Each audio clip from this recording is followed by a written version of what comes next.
সম্মানিত দর্শক শ্রোতা, পরম সৃষ্টিকর্তা যিনি অসীম দয়ালু, শুরু করছি তার নামে।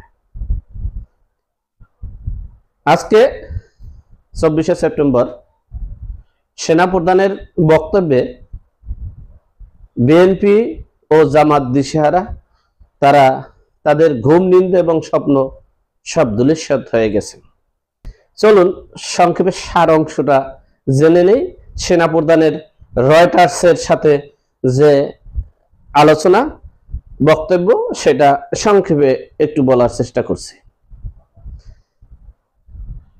জামাত এবং হেফাজত, জামাত মনে করছে যে আমরা ক্ষমতায় হয়তো কোনো কলকৌশলে আসতে পারবো, আর বিএনপি মনে করছে আগামী 3 মাস বা 6 মাসের মধ্যে নির্বাচন হবে। কিন্তু সেনাপ্রধানের বক্তব্য হচ্ছে বাংলাদেশে আগামী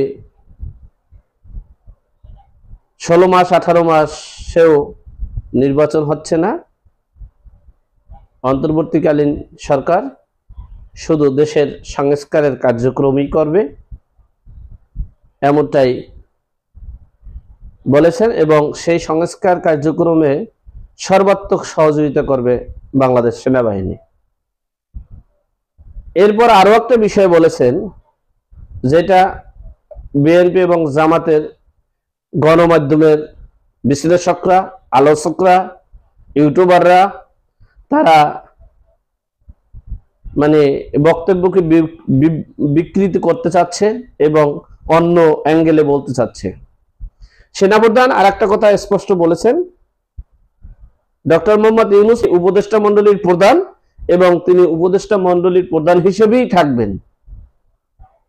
আর সেই উপদেষ্টা মণ্ডলীর প্রধান হিসেবে থেকে সংস্কারের কার্যক্রম করবেন এবং সেখানে বাংলাদেশ সেনাবাহিনী সহ সকল বাহিনী সহযোগিতা করবে। তাহলে এই জামাত এবং বিএনপি স্বপ্ন যে ডক্টর মোহাম্মদ ইউনূস কখন জানি রাষ্ট্রপতি হতে যাচ্ছে, আবার আরেকটা স্বপ্ন হয়তো বা সেনাবাহিনী কখন জানি রাষ্ট্রপতি হতে যাচ্ছে।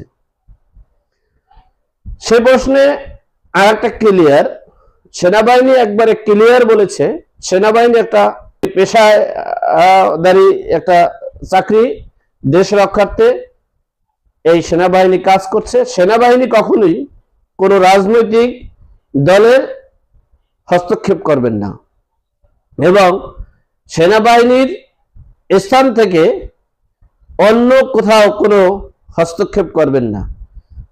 সেনাবাহিনী একমাত্র সংস্কার কার্যক্রমে দেশের সার্বিক পরিস্থিতির নিয়ন্ত্রণে সকলের সহযোগিতা করবেন এবং সকলের সহযোগিতা চেয়েছেন।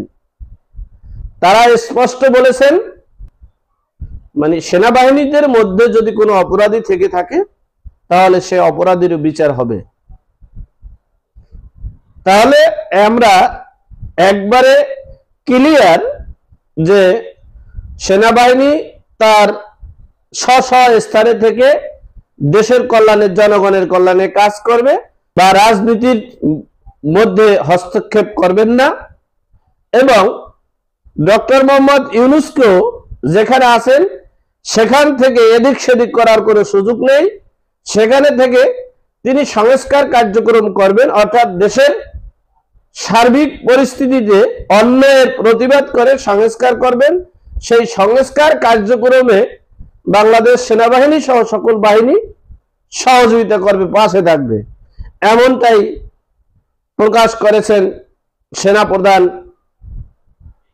ওয়াকারুজ্জামান সাহেব।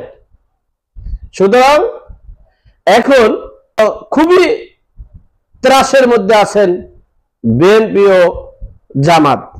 তারা অনেক স্বপ্ন দেখেছিলেন, অনেক স্বপ্ন এর বাসরে থেকে অনেক পরিকল্পনা করছেন। সেখানে বোঝা গেছে যে তাদের স্বপ্নটা শেষের পর্যায়ে, আর শেখ হাসিনা যেটা বলেছেন সেটাই হয়তোবা বাস্তবে রূপান্তরিত হওয়ার পথে বলে আশঙ্কা করা যাচ্ছে।